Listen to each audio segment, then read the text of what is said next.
We often look to the past to understand ourselves. Tonight, we turn our attention to the year 1891 and the solemn story of Francis Coles. It's a case that reminds us that behind historical records are real people whose lives were irrevocably changed by the events that transpired. This is their story as best as it can be told.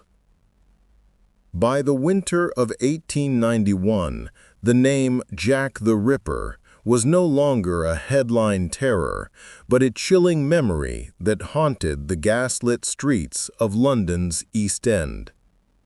The string of brutal murders in 1888 had ceased, but the fear and paranoia lingered like the district's ever-present smog. The community of Whitechapel remained on edge, a place where poverty, crime, and the shadows of the past converged. It was in this atmosphere of uneasy quiet that another life would be violently extinguished, reigniting the panic that had gripped the city just a few years prior and marking a final, tragic chapter in the Whitechapel Murders file.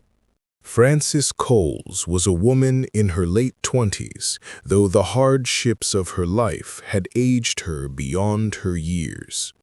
Known to some as Carroty Nell because of her reddish-brown hair, she lived a transient and precarious existence on the fringes of society.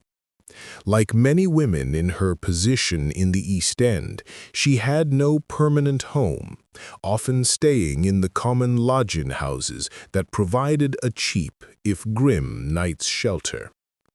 She struggled with alcoholism, a dependency that often left her vulnerable.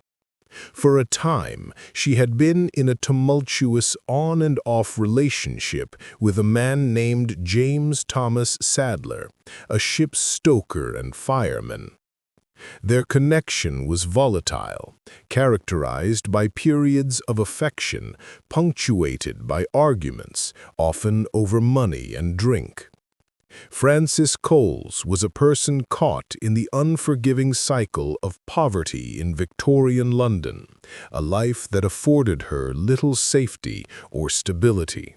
On the evening of Thursday, February 12, 1891, Francis Coles was seen in the company of Thomas Sadler. He had recently returned from a voyage and had money in his pocket. Witnesses described seeing the pair drinking together in various pubs throughout the evening. Their interactions grew increasingly hostile as the night wore on. They were seen arguing, and at one point, Sadler was reportedly seen assaulting Francis. After he was ejected from a lodging house, Francis followed him, and they continued their quarrel in the street.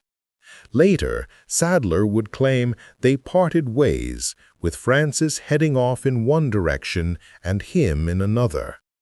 The last definitive sighting of Francis Coles alive was in the early hours of Friday, February 13th, a lone figure walking under the dim gaslights of Whitechapel.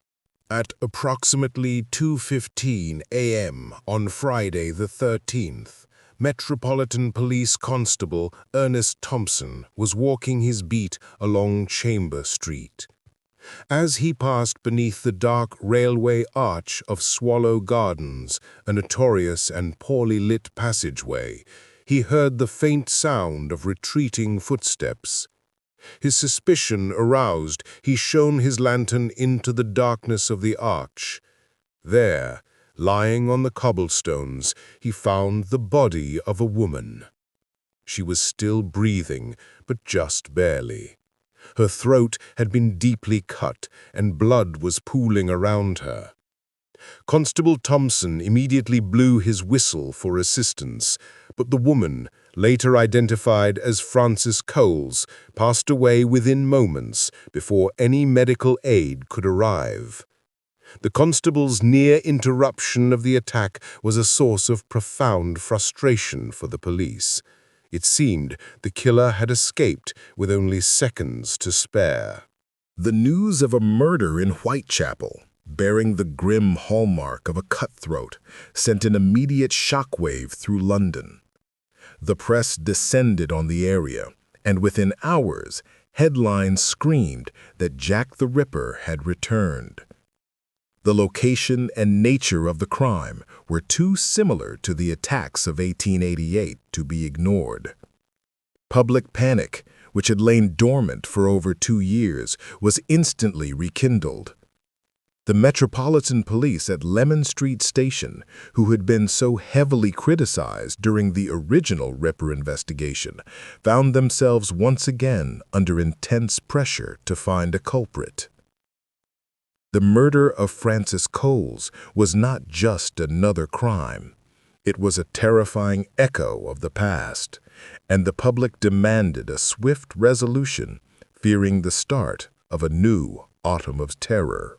The police investigation began with a clear and immediate focus: finding the man last seen with the victim.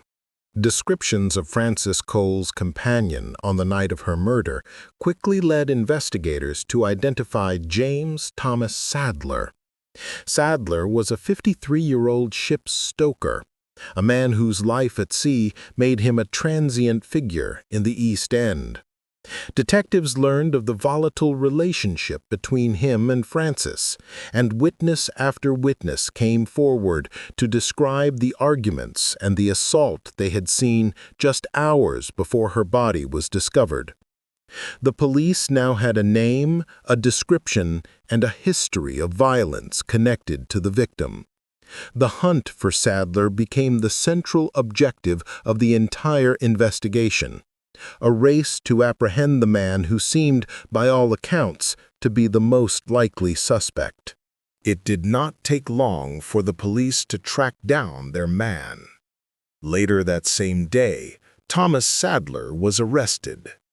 He was found with scratches on his face and told a story of being robbed and beaten by a group of men after he had parted ways with Frances. He claimed the money he had was gone, as were his valuable ship's discharge papers. However, his disheveled appearance and the marks on his body were viewed with deep suspicion by the police. He was questioned for hours by Chief Inspector Donald Swanson and Inspector Henry Moore, two of the leading investigators from the original Ripper case.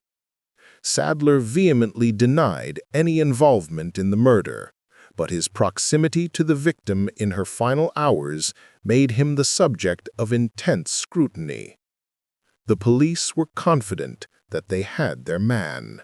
The coroner's inquest into the death of Francis Coles brought the case against Sadler into the public eye. The medical evidence was presented, confirming that Frances had died from the 2 deep cuts to her throat. However, the doctors also noted a crucial difference between this crime and the canonical Ripper murders. There were no abdominal mutilations. This was a significant forensic detail that suggested a different, less methodical killer. During the inquest, Sadler himself, who was present in custody, made several outbursts, protesting his innocence. His story of being robbed and beaten was met with skepticism, but as the proceedings continued, the case against him began to appear less certain than the police had hoped. There was no direct evidence, like a murder weapon or blood on his clothing, to definitively tie him to the crime. The key to Thomas Sadler's fate lay in his alibi. He had claimed that after leaving Frances, he met a dock watchman and then got into a brawl with some men who robbed him, after which he was taken in by a constable and eventually made his way to his lodgings. Initially, this story seemed like a desperate fabrication. However, as detectives, under pressure to build an airtight case, investigated his claims, they found witnesses who began to corroborate his timeline. The dock watchman was found and confirmed seeing Sadler at the time he claimed. Others came forward to confirm the details of the street brawl. The timeline provided by these independent witnesses made it increasingly unlikely that Sadler could have been at Swallow Gardens at 2:15 a.m. to commit the murder. With his alibi strengthened and no forensic evidence against him, the case collapsed. On March 3, 1891, Thomas Sadler was officially cleared of all charges and released. The murder of Frances Coles was never solved. Her death is officially the 11th and final homicide included in the Metropolitan Police's Whitechapel Murders file. While most historians agree that she was not a victim of the killer known as Jack the Ripper, her murder served as a grim and terrifying postscript to that dark chapter in London's history. The case highlighted the immense pressure on the police and the palpable fear that still existed in the community. For a few frantic weeks in 1891, it seemed the nightmare had begun again. The story of Frances Coles is a solemn reminder of the vulnerability of those living on the margins, and her unsolved death remains a final, haunting mystery from the gaslit alleys of Victorian London. Thank you for spending this time with us. Reflecting on these past events is a way of remembering the individuals involved and the impact their stories had on their communities. If you have any thoughts on today's case, we invite you to share them respectfully in the comments below. We hope you will join us again for our next true crime case.